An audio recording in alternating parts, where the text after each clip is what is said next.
Nova Welsh was born in Jamaica on June 1957. She had a loving family where everyone looked out for one another. When she was 10, she and her family relocated to the United Kingdom to start a new life. By the age of 16, she had found herself a boyfriend and had left her family's house to move in with him when she got pregnant with their first child. They ended up having 2 children, Jonathan and Leah.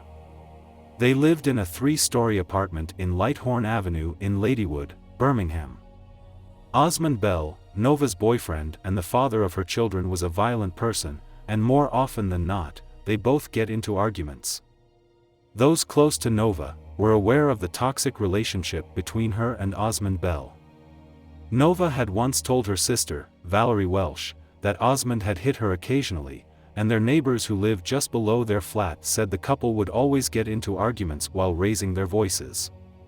After some time, Nova Welsh became unhappy living with Osmond Bell, and her initial love for him began to dwindle and eventually vanished, due to his constant abuse. She then found a new love and started dating and going out with another man called Wayne Newby. Just like every normal relationship, Wayne Newby often visited Nova Welsh in her flat, but this wasn't approved by Osmond Bell, who didn't like seeing another man. This caused further problems in their relationship as they constantly argued about her going out at night. According to Nova Welsh's stepsister, Sonia, the couple had a heated argument in June of 1981. Sonia, who was in the apartment at the time, said she heard screaming and went into the kitchen to see what the problem was, only to find a terrified Nova and an angry Osmond Bell who had a dishcloth wrapped around his hands. Clearly seeing and sensing trouble in the air, Sonia decided to call the police even though Osmond Bell had told her not to. The police eventually came around, but Nova Welsh didn't make a complaint against Osmond Bell. She told the police that they had been arguing and she wanted him to leave. Osmond Bell eventually left the apartment in the early days of July 1981, since the apartment was rented in Nova's name. He had lashed out because he couldn't stand by and see another man coming into the flat. It probably made him feel small. By the time all these were happening, Nova Welsh's family had moved to the United States of America, with the hope of having her and her 2 sons join them soon. Nova was loved by everyone and easily found family and friends. She was outspoken and had friends whom she told her relationship ordeals. She had once told her friend, Joan Campbell, that Osmond Bell had grabbed her round the neck so tight that she complained to him that it hurt. She also showed her friend, Pauline Davis, the marks on her neck. She said Osmond Bell had tried to strangle her because she went out at night. Days after he left, Osmond Bell would write threatening letters to Nova Welsh telling her if he couldn't have her, then nobody could. He had also threatened to kill her in one of his letters that said, "If you don't have me back, then you know what I will have to do." Nova Welsh cut all ties with him and focused on her new relationship with Wayne Newby. On the 27th of July 1981, Nova Welsh stopped answering her phone. Her mother, Lorna Welsh, had tried to call her from the United States to confirm when she would be coming to join the family, but the 24-year-old mother of 2 wouldn't pick her calls and had disappeared with no trace. Her friends were equally surprised about her sudden disappearance because it was very unlike her to leave without informing anyone. According to her friends, before her disappearance, she had dropped off her 2 children with her ex-lover, Osmond Bell, and had gone out dancing with her new boyfriend Wayne Newby and a group of friends. She returned that evening but appeared upset.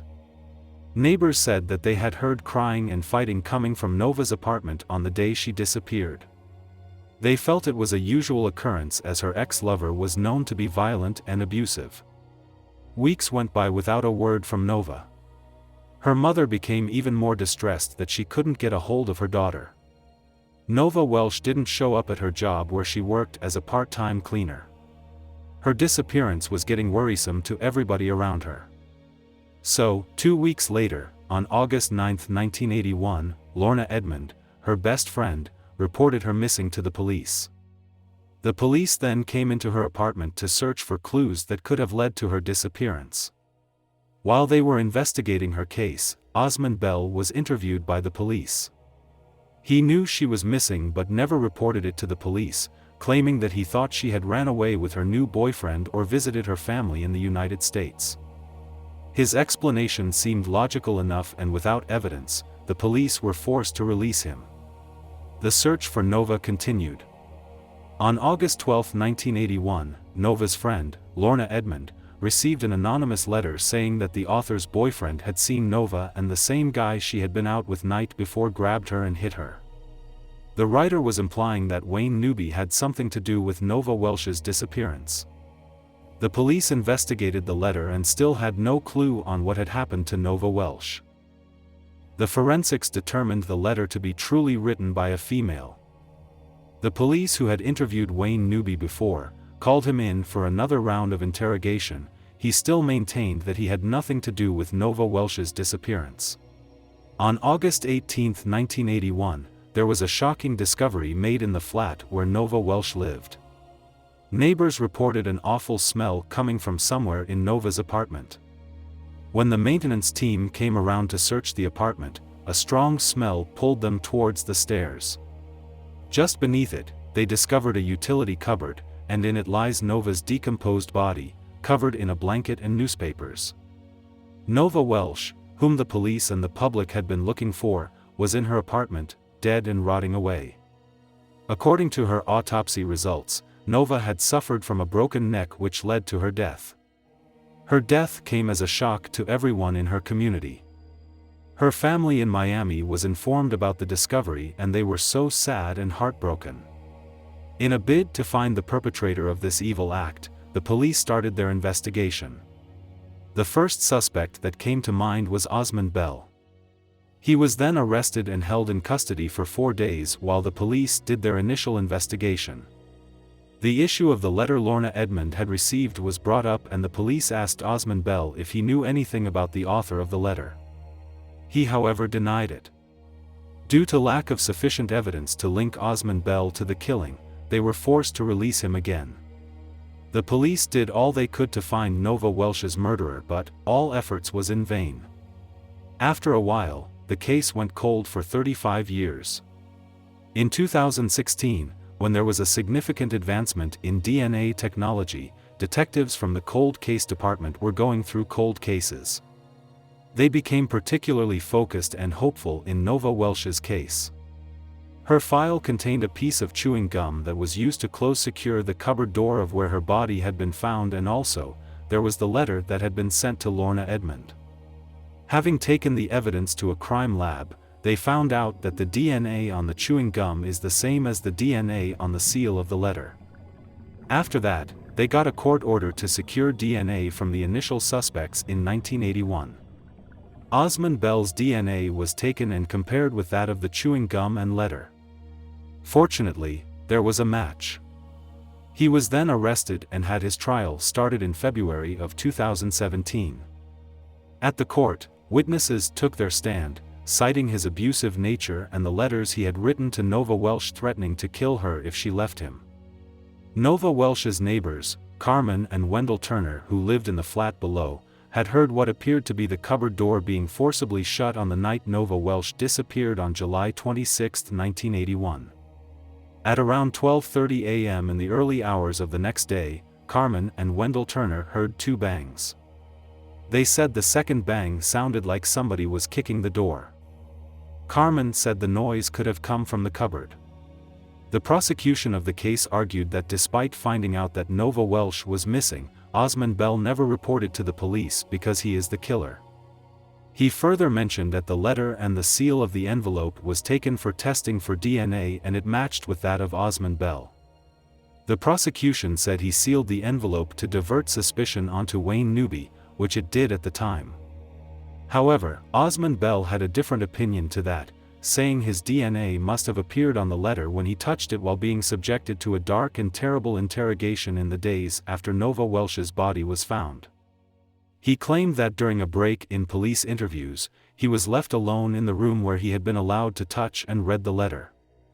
When asked by his attorney, Jeremy Dine, if he had ever been in the cupboard where Nova Welsh's body was found, he said he had been there up to 3 times while running a business restoring washing machines from a nearby garage. Osmond Bell mentioned that he had also been in the cupboard with his business partner and his brother. He said in court, "The very first time we went in was to gain access to the pipe, we were going to attach a hose to the stopcock." He further claimed to have used a discarded piece of gum as a form of filler in order to secure the door after he had forced it open. He said he had secured the cupboard by using the screws that were there and also used a chewing gum in place of glue. To him, all these explains why his DNA was found on the letter and chewing gum. Osmond Bell fervently denied killing Nova Welsh. In his words, he said, "We had 2 wonderful children and, although we had our differences towards the end, you do have feelings for the mother of your children." The prosecutor, who wasn't buying Osmond Bell's lies, said, "It's a 1,000,000,000 to 1 chance of the DNA not matching Osmond Bell. He is the man that tampered with the lock on the cupboard door and hid the body there. It would be an extreme coincidence if the killer was somebody other than Osmond Bell." However, after a long 6 weeks trial, the court determined that the murder had not been premeditated. The judge said Osmond Bell got into a fit of rage when he found out that Nova Welsh was seeing another man. Some people seemed to disagree with the judge, citing letters Osmond had written to Nova Welsh, threatening to kill her if she left him. They concluded that it was indeed premeditated. Regardless, Osmond Bell was cleared of murder but was convicted of manslaughter by an 11-to-1 majority verdict at the Birmingham Crown Court. He was then sentenced to 12 years in prison. The judge said he would serve half of his time in prison and the other half on license. Nova Welsh's family and friends are happy for the eventual justice and closure they now have. Nova Welsh's sister, Valerie Welsh, said the family had forgiven her sister's killer. In her words, "To be honest, my family and I, we forgive him, but he still need to pay for what he done." Lorna Edmond, Nova's best friend, said, "Nova was a lovely person, always happy and smiling. She was a devoted mother who loved her 2 boys very much. I often think about the old times and the things we used to do. I still miss Nova and only hope that her family can now find some peace. Nova can rest in peace knowing that justice has been done. I will never forget her. Till we meet again, Nova. Love, your friend, Lorna." Nova's mum, Lorna Welsh, said, "Finally, after 36 long years, Nova can rest in peace. The family can now have closure knowing the person who took Nova's life has been brought to justice.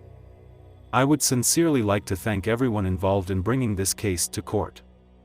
In her victim's impact statements, Lorna Welsh said that Nova was gentle, loving, and full of life, and that the unfortunate and tragic loss of her life prevented her from seeing her children grow up as young adults. Recently, many cold cases are being solved. Families of murder victims now have a glimmer of hope. We hope that the perpetrators of evil acts be brought to justice before they get a chance to go 6 feet under the ground. What do you all think about the case? Thank you for watching. If you like the video, give it a thumbs up, subscribe and let us know what your thoughts are in the comment.